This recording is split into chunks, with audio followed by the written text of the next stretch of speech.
Let that compassion flood the wounded part of you. Let the love from the universe fill the part of you where the guilt still lives. Let it go. All is forgiven by the universe. Now you must forgive yourself. And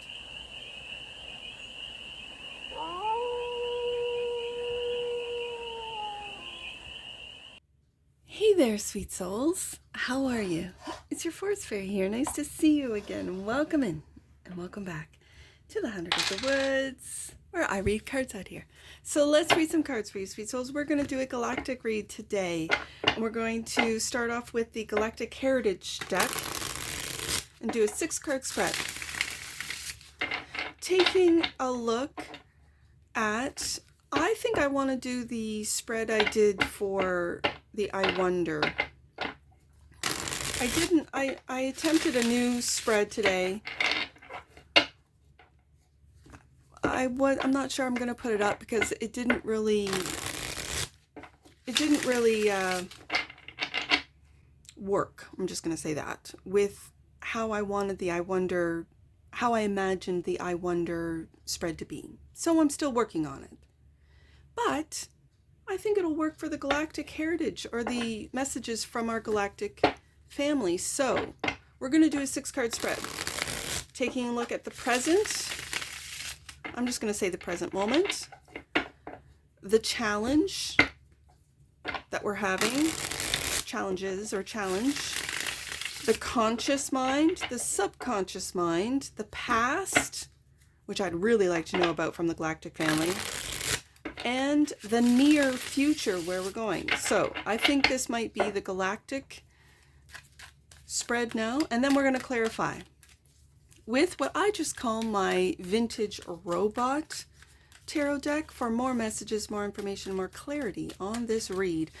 And it's a timeless read, sweet souls. So trust that when it finds you, it was meant to, and it's general. So take it resonates and leave the rest. And it's for all sweet souls in the human collective. Black League patterning. Okay, that's the present moment. The challenge. Cosmic midwifery. Haven't seen this one. Okay. That's very interesting. I want to know what the challenge is. Okay. The conscious mind. Survival fears. That I can definitely see, understand. Yep. The subconscious mind. Guilt. Oh my goodness. Okay. And these are messages from our galactic or cosmic family. This is what they're observing. Okay. So that's our subconscious. Guilt. That's very powerful. The past is protectiveness. And the near future. Freedom. Oh my goodness, it reminds me of what I just finished up the AI read, and that was the oracle that made the read very clear to me. Okay. Freedom is the future. Near future. Near future, this is fantastic. Bottom of the deck. And that which we might not see, calling all our parts home. I know this card. I'm getting from all the reads that I've done with this deck. I'm beginning. That's beautiful. Oh my goodness, I understand. Okay. I understand. Calling all our parts home is a card of really integration, accepting every aspect of us, not feeling guilty for things that either we've done, said, we think, not feeling guilt that we have shadow. Carl Jung is really the pioneer on the shadow self. Really. He was way ahead of his time, and his writings are still very, I'm just going to say, relevant and accurate today. Okay. I can also see this now. I am going to read out of the guidebook. I kind of see this as our souls being, I don't want to say scattered, but maybe that's what I want to say. Or like compartmentalized. I don't know. I'll get to that in a sec. Let's focus in on Black League patterning. I just want to see what the clarifier deck wants to do, whether it wants to be seen or not, and within it doesn't want to be seen. Okay, so I'm going to lay out these cards and I'll see you on the flip side.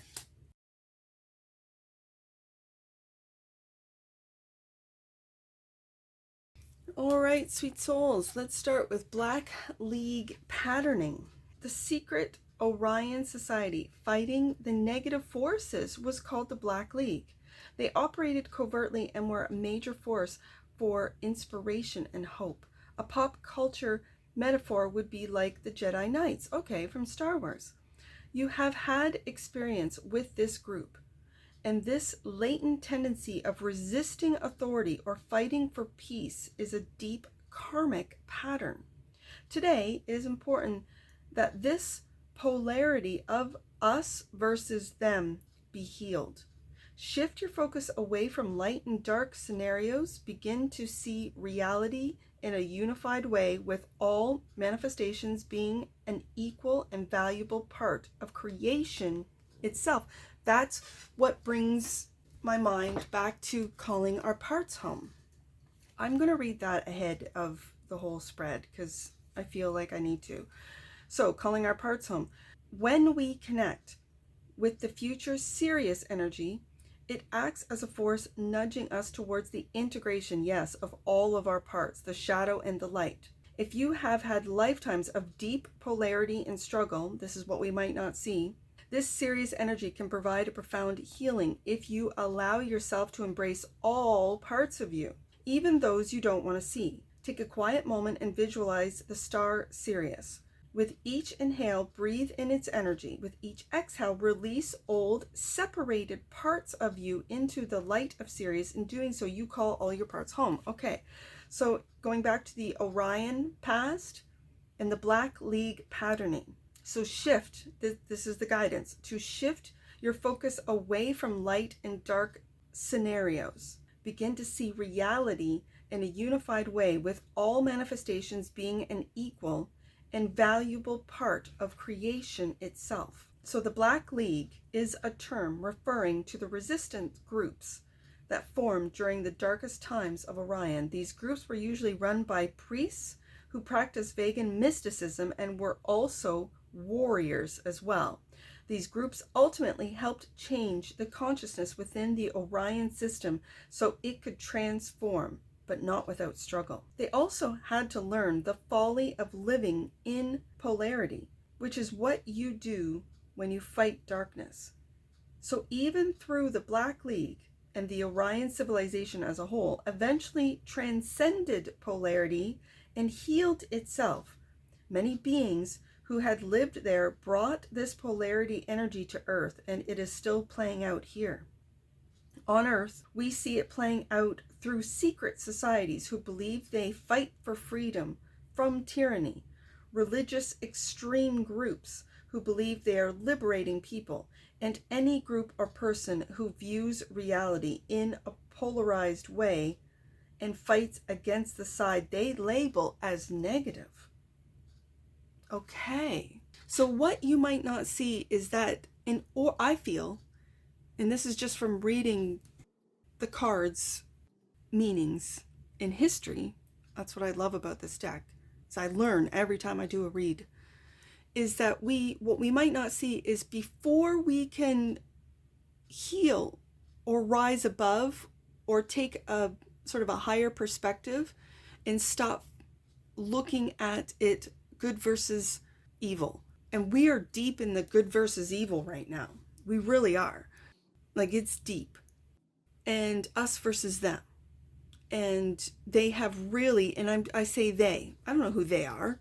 I'm just saying they have kept us in, instead of looking at your neighbor, anyone else in this world as human, a human from the east, a human from the north, a human from the south, a human from the western hemisphere, eastern hemisphere, like northern hemisphere, southern hemisphere. It doesn't even matter. We're all humans. Okay.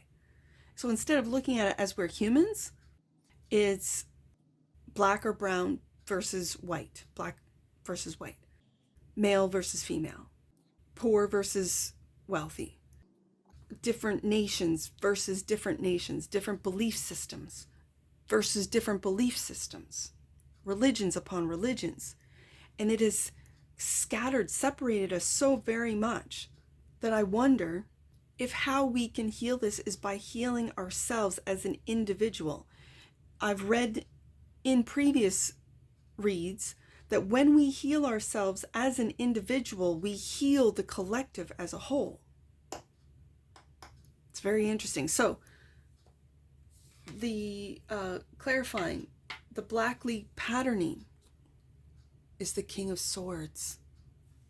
And it looks, he's got a laser sword. I mean, it's a Jedi, right? Okay. And the Two of Wands, taking a different, do you see this? We're at a crossroads. Oh, we're at a crossroads. We are. And the galactic families see us at a crossroads. And what we do not see is that we're not calling our parts home. We are really deep in this polarity. We are going to be called upon as individuals to heal this polarity within ourselves first. So that brings us to the challenge, which is cosmic midwifery. I've never read this one. I can tell you that. Some of them I have, but this one I have not. All civilizations need guides, seen and unseen, that help them grow. The Arcturus energy has guided humanity from a place of compassion and unconditional love since its inception. It plays the role of cosmic midwife, assisting us through the birth and death in each physical reality. This energy also helps us through major life transitions, which is what we're going through right now. You've pulled this card because you have a connection to the Arcturus energy in this life or another. That energy is working with you again. To reconnect, visualize a bright orange star and breathe in its energy directly into your heart. The Arcturus energy, which energetically resonates as the energy of our higher selves or our integrated essence, serves as a midwife for us when we are born and when we pass from this physical world. You could say that the white light seen in near-death experiences and during birth, if we could remember, is the energy of Arcturus, or our pure essence. This doesn't mean the star Arcturus or something to do with the extraterrestrials. This is a pure archetypal resonance that is equaled with the star Arcturus. So this energy can be felt by focusing on the star Arcturus in meditation. But the consciousness is so much more expansive than simply a star. If this card comes up in a reading, it could point to many things, depending on your unique qualities and life lessons. It may mean that you have a gift to usher others through the birth or death experience. It could also mean that you are going through a metaphysical birth or death experience and could benefit by evoking the Arcturus consciousness to assist you. This is in the challenge position. It's clarified by Nine of Nula, which is the Nine of Cups in this deck, and the Five of Lights, or Wands.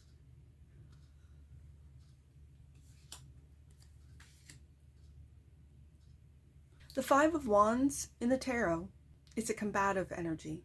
It's an energy of competition and combat. And I feel that your wish, a lot of you watching, is to step into this cosmic midwifery, this Arcturus energy.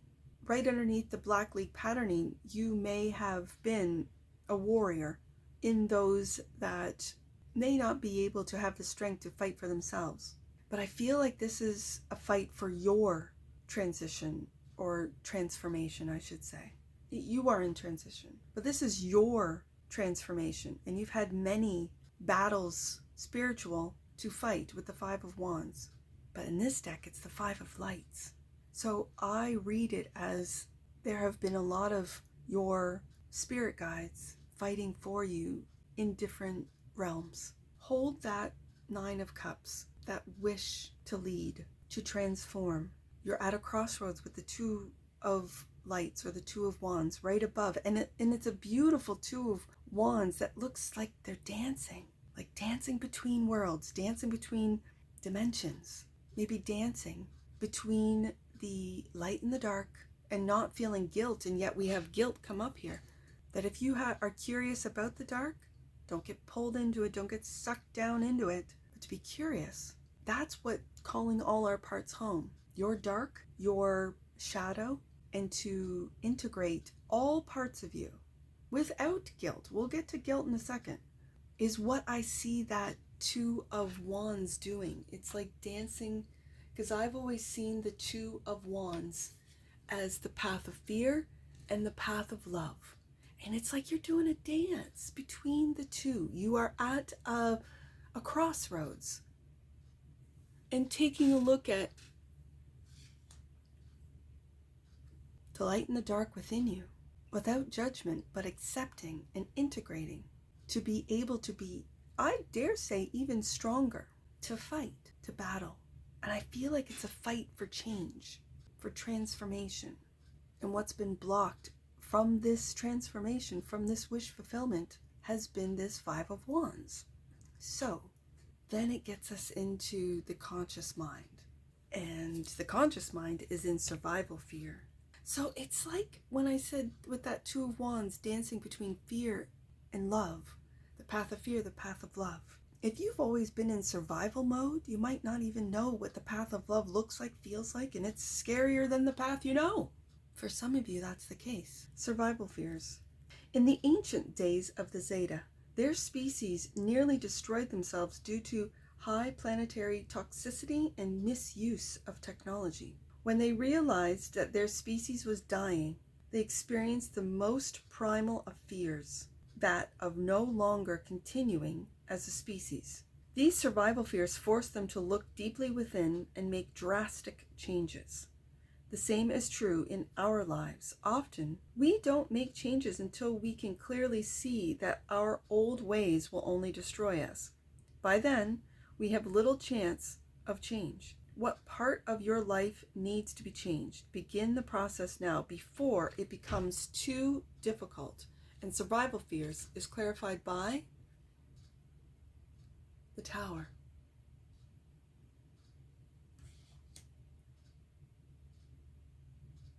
And the Seven of Pentacles.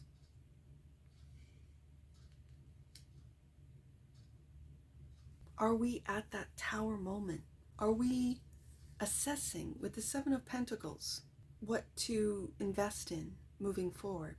Has that Tower happened? Are we holding on to old ways that will lead us into, I feel like we're already in the survival fears. I feel that we have allowed others, human or hybrid or non-human, to really abuse us, our planet, on so many different levels, on a planetary level, which brings to mind as a tarot reader the pentacle element, on a mental, like with programming, which brings to mind as a reader the mental element, on an emotional element for sure, and we're getting to guilt. And then it feels like putting our fire out so that we don't feel we can continue with the fire element.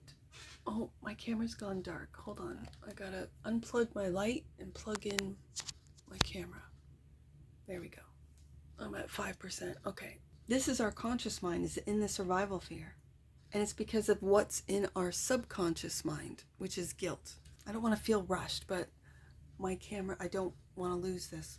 So, the subconscious is guilt. In the ancient days, well-intentioned actions by Pleiadians ended up causing a whole planet to be destroyed. Since that time, they have held a tremendous amount of grief and guilt as a species.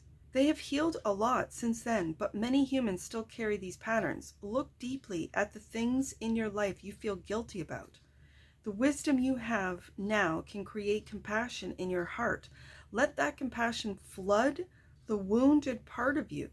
Let the love from the universe fill the part of you where the guilt still lives. Let it go.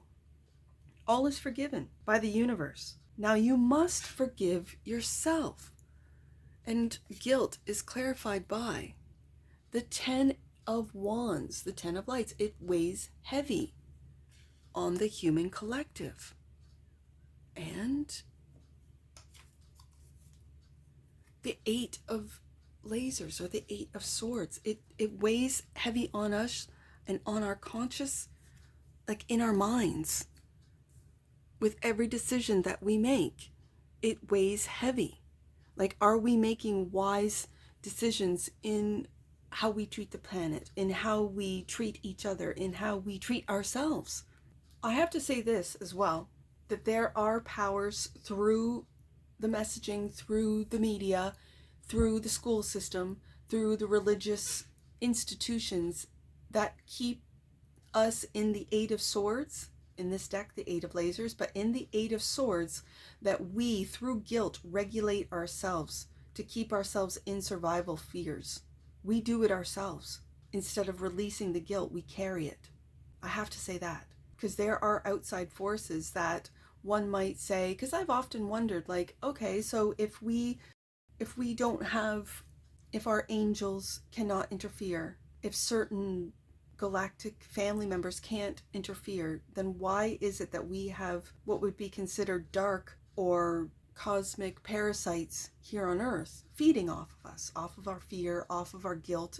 And is it because we choose? Do we choose? Are we aware of how our programming or our conditioning was not of our design or our choice? If we don't have a choice and that's how we have been brought up, with guilt, with shame, how are we to then make a choice, right? I often wonder that. So let's continue, because I'm losing light and I got the window open, so I've only got light right here. I'll have to fix it in editing. But protectiveness. This is the past. A strong trait of the Lyran civilization is protectiveness. They were often like lions protecting their cubs when it came to protecting their offspring and even their territory. Thus, this trait can be helpful or obsessive. Sometimes a protective nature can harm those who we are protecting because it does not allow them to grow and make their own decisions. I just talked about that. This karmic pattern of protectiveness is one that you have experienced in many lives. Sometimes you were the protector, and other times you were the one who was protected, who was not allowed to grow. By looking at this issue now, the pattern can be released, and protectiveness, which is of the past, is clarified by the Knight of Cups and the Three of Cups. Okay. I think, and I'm going to put it right beside the Nine of Cups. Your wish is to celebrate your creativity, Knight of Cups, your romantic heart, your loving heart, your unconditionally loving heart. I think if you step into this energy of the Three of Cups, Knight of Cups, and release the Eight of Swords, which is right above the Knight of Cups, this could be you overthinking, being overcritical of your creative talents, of your creative gifts, of your romantic heart, of the way you look at life, look at those around you, at friendships, at relationships, and you wish that others could live or see or perceive this beautiful world as it is, which is absolutely beautiful and loving. Seeing the cosmos, or seeing the universe, is that of loving. I think in the past, as the card said, you were both protector and the one that was protected. So whichever role you fit into today, it's healing and understanding both sides of that coin to be able to understand where different people, different cultures, different beliefs, religions, where different people are presently. And it's very polarized. And it's right adjacent to the cosmic midwifery. And so gently and kindly and creatively helping those around you. You might be an online creator, helping them bring all their parts home, let go of guilt, let go of survival fears, and to really almost said protect their own heart, but then that can stifle the heart from expanding. So it's being open and vulnerable. I almost feel like a quiet sense that you know that you are loved and protected. And if nothing more, from the divine, from your higher self. I always thought that your higher self, your guardian angel, the one that's assigned to you, was your higher self, is your higher self. Like, who would love and protect you more than you, right? And so it's like calling upon that energy, that cosmic unconditional love, knowing that you're loved, knowing that you're forgiven, and to forgive yourself. Get rid of that guilt. Yeah, which brings us to freedom. This is the near future, freedom. The ancient Vegans had many challenges in their personal development, including feelings of self-limitation, self-judgment, over-controlled emotions, and martyrhood, just to name a few. This kept them feeling like slaves to their mental and emotional patterns. There's that Eight of Swords, clarifying the guilt card. But as they awakened, they realized that those patterns were just illusions that stopped them from seeing their inner light. Once they realized this, they experienced a tremendous sense of spiritual liberation and freedom. This is the same challenge humans have. Can you stop validating mental and emotional patterns and simply be your light? And freedom is clarified by the Seven of Wands and the Queen of Nula, which is the Queen of Cups. Yes, this is taking the higher ground. And the Seven of Wands, depending on the card in the deck, is taking the higher ground, not feeling defensive. In the future, you will be the light. You will be your true, loving Queen of Cups, psychic, intuitive self, your higher self, and be free of the guilt, be free of the mental prisons that are instilled in the human collective, like I said, through different methods. And so what we might not see is calling our parts home. This freedom is the near future, and calling our parts home is what we might not see. When we connect with the future Sirius energy, it acts as a force that nudges us towards the integration of all of our parts, the shadow and the light. If you have had lifetimes of deep polarity and struggle, this Sirius energy can provide a profound healing if you allow yourself to embrace all parts of you, even those you don't want to see. And calling all parts home is clarified by the Knight of Cups. No. Sorry, I saw the horse. This is the Knight of Lights. This is taking action, the Knight of Wands. Sagittarius energy. Sagittarius, 9th house is what I'm hearing. Again, I'm not an astrologer. I'm learning, but I'm not. And so it's taking a look at this, at all of this, from a different perspective, expanding your understanding of the world, of the cosmos, of yourself, of your eternal being, and taking action to call all parts of you home, not to judge, not to feel guilt, not to be in survival mode, to take action. There's one thing about imagining, which we have with the Queen of Cups, creating from the imagination with the Knight of Cups. Then there's taking action to do the things, to take the steps, and that's the Knight of Wands. And that's calling all of our parts home, to integrate light and dark and rise above polarity, which is so very loud right now here on Earth.